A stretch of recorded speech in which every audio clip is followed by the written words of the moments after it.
This is Steve from SewingGold.com, and this is a Juki DU-1181. The setup on this is going to be almost identical to a DDL-8700. That's why we sent out a DVD with a DDL-8700 on it. The main difference in the video is going to be just this hand wheel and how to put it on. So as you can see, there's 3 holes here, and there's 3 holes here. You can't put it on backwards. If you did, it's not going to sew, of course.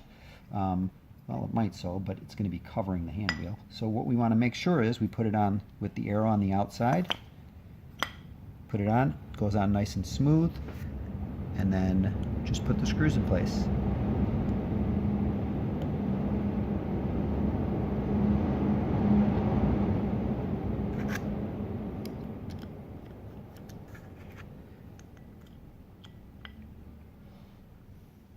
Very simple.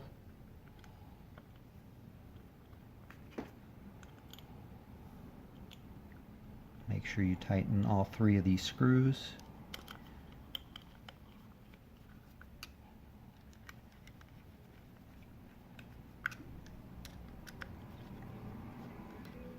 And there's no screw that goes inside there.